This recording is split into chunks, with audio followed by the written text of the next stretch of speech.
bilbilicos cantan, sospiran del amor. Marane est le terme employé pour désigner les Juifs d'Espagne du XVe siècle, convertis de force, et qui continuèrent de pratiquer secrètement le judaïsme.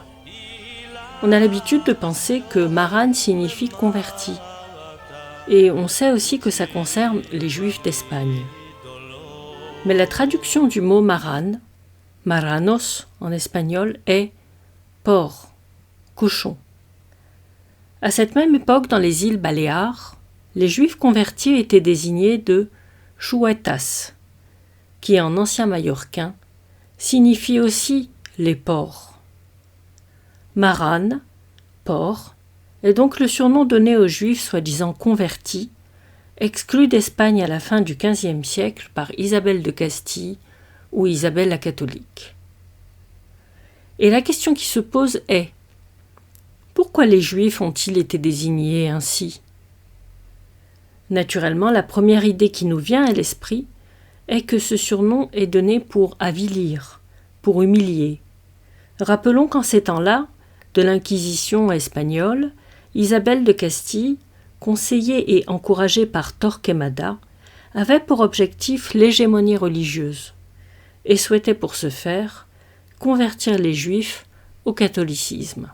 La première raison de ce surnom est donc d'avilir les Juifs, de les accuser. Pourquoi ?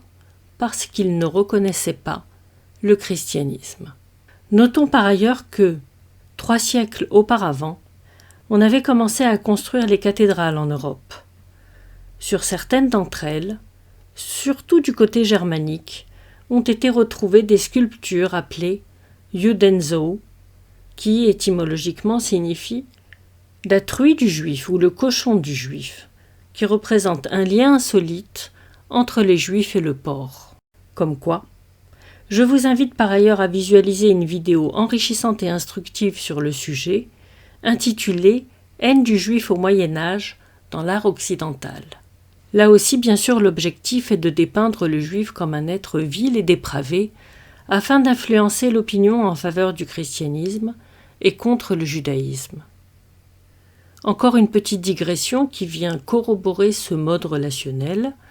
Dans la façade de la cathédrale Notre-Dame de Paris sont représentés Ecclésia et Synagoga, personnifiés par 2 femmes. Ecclésia, la tête haute, est fière de brandir vaillamment une croix, et Synagoga, la tête baissée et les yeux bandés, semble condamnée à être défaite, humiliée. Donc, quand l'une est vaillante, l'autre est soumise, mais l'une n'est jamais indifférente à l'autre, parce que l'une est liée à l'autre. Par ailleurs, pendant la Seconde Guerre mondiale, les nazis employèrent fréquemment cette désignation à l'égard des Juifs de Zoojuden, qui est le mot inversé de Judenzow, et qui veut dire « sale juif » ou « cochon de juif ». Zoojuden a fini par donner en français « sale juif ». Il y a donc dans cette appellation, comme nous l'avons vu, l'intention d'humilier, de rabaisser, et aussi, voilà un autre point, d'accuser chez les Juifs la saleté, par opposition sans doute à la pureté, vers laquelle veut faire tendre l'Église. À propos de ces Judenzow, la truie du Juif, sculptée sur les cathédrales, il en reste à peu près une trentaine en Europe, et la question est de savoir, pour lutter contre l'antisémitisme, si on doit les déboulonner, les détruire, ou les conserver comme un témoignage de l'histoire. C'est une question à laquelle il est difficile de répondre. Jusque-là, nous avons déjà 3 situations, 3 cas de figure dans lesquels est employé le mot porc à l'égard des Juifs. Les maranes, les chuetas et les Judenzow. Encore un autre cas de figure dans lequel est mis en parallèle le porc et le juif par l'intermédiaire d'une histoire qui est celle de l'affaire Dreyfus. Émile Zola, l'écrivain, apparaît dans une affiche de propagande sous la forme d'un porc. Or, nous savons que cet illustre écrivain a aussi été le grand défenseur au nom de la justice et de la vérité d'Alfred Dreyfus. L'association porc-juif est donc cette fois indirecte, car c'est Zola qui est visé. Étonnant. La question qui se pose est-il représenté comme un porc parce qu'il a défendu un juif? Ou l'image du porc est-elle par hasard?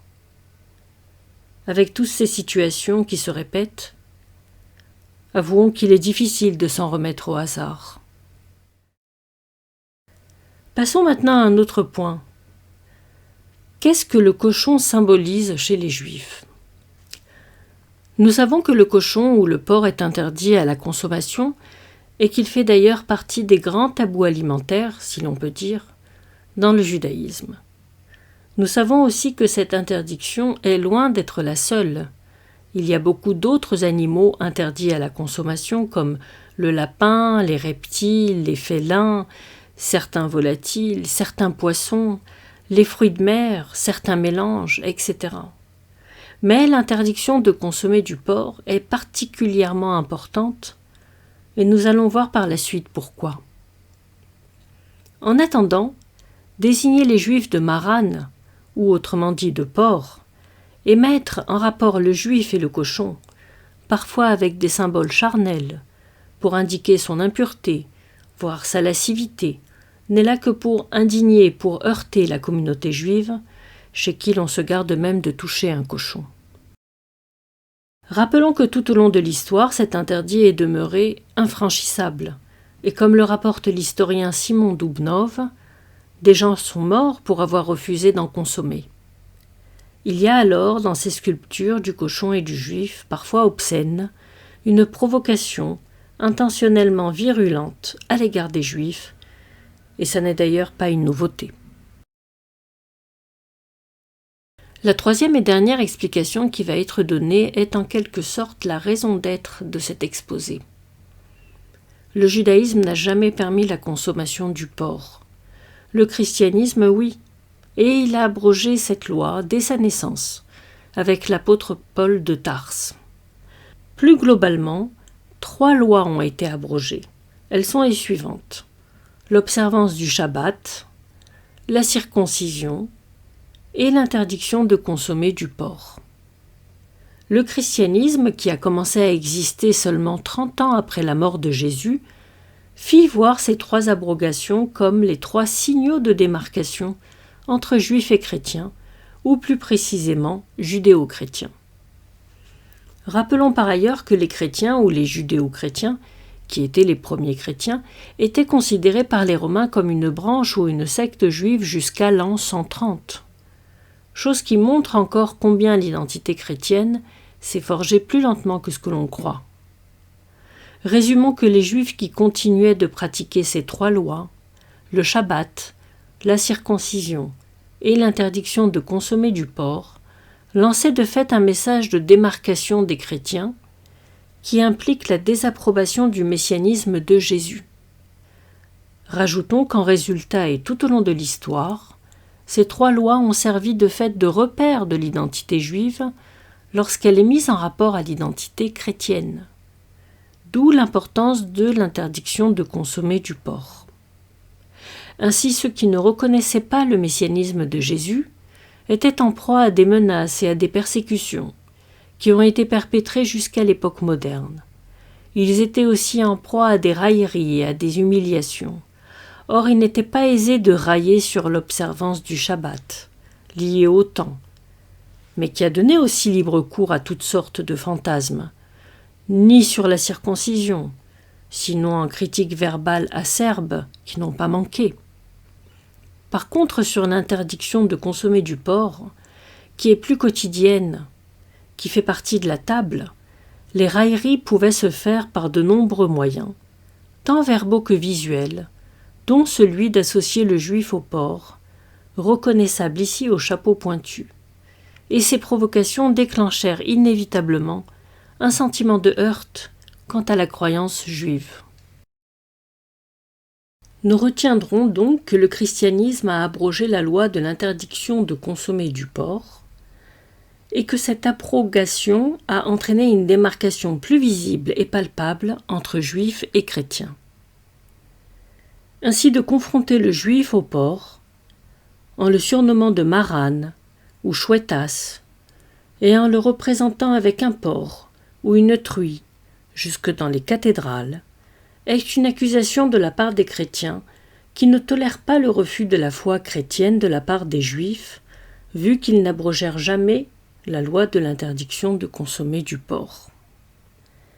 L'appellation de porc n'a donc pas seulement été dans le but d'avilir, mais d'accuser le refus d'épouser la foi chrétienne et de désapprobation du messianisme de Jésus.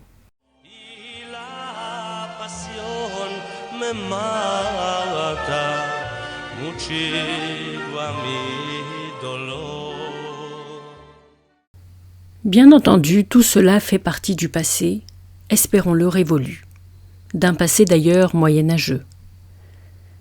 Il est difficile, avouons-le, de se raisonner et de garder la tête froide devant ces images et cette attitude. Mais il n'est pas question d'inciter à un quelconque conflit ou règlement de compte entre juifs et chrétiens. On aurait toutefois tendance à croire que l'Église est un peu à l'origine de l'antisémitisme moderne. Cependant, rappelons que l'Église a à plusieurs reprises condamné l'antisémitisme, et notamment le nazisme, aussi bien avant la Deuxième Guerre mondiale que pendant et après, et que de nombreux ecclésiastiques, surtout en France, ont œuvré à sauver des Juifs à l'heure de la catastrophe. Le pape Jean-Paul II a eu aussi la diligence d'écrire un document intitulé « Nous nous souvenons, une réflexion sur la Shoah », qui a été publié le 16 mai 1998 par le Vatican, dans lequel il exprime à la fois sa douleur et sa repentance sur ce qui s'est passé, précisant sur les symboles antisémites, chrétiens, qui ont traversé les siècles et qui ont pu, oui, conduire à la souffrance juive. Il explique aussi combien le judaïsme et le christianisme sont des religions intrinsèquement liées, ce qui est plus que probable quand on sait que le christianisme prend ses racines dans le judaïsme. Précisons toutefois que le christianisme est lié au judaïsme et que le judaïsme a été amené à l'être au christianisme, mais qu'à l'origine le judaïsme, les Hébreux, la Torah sont, comme j'eus précédemment l'occasion de l'exposer, plutôt liés à l'Égypte ancienne et plus globalement à la Mésopotamie. Précisons également que si ces deux religions sont liées l'une à l'autre, comme les doigts d'une main, mais qu'elles ont été directement antagonistes, alors, même si cela semble évident, un travail de tolérance et de reconnaissance des erreurs du passé doit être mis en pratique, et plus que cela, doit faire partie des premières préoccupations dès que l'on s'occupe de religion. Il est donc surtout question d'un devoir de mémoire et profitons aussi de cette occasion pour rappeler combien les mots et surtout le support de l'image, du visuel, ici de la sculpture et parfois de gravure, exercent leur sphère d'influence sur des sociétés ignorantes, les conduisant à commettre l'irréparable. Rappelons d'ailleurs qu'au Moyen-Âge, les gens du peuple étaient appelés les laïcs, qui voulait dire les ignorants, toujours malléables, influençables, contre les clercs, qui voulait dire les savants, donc les influents.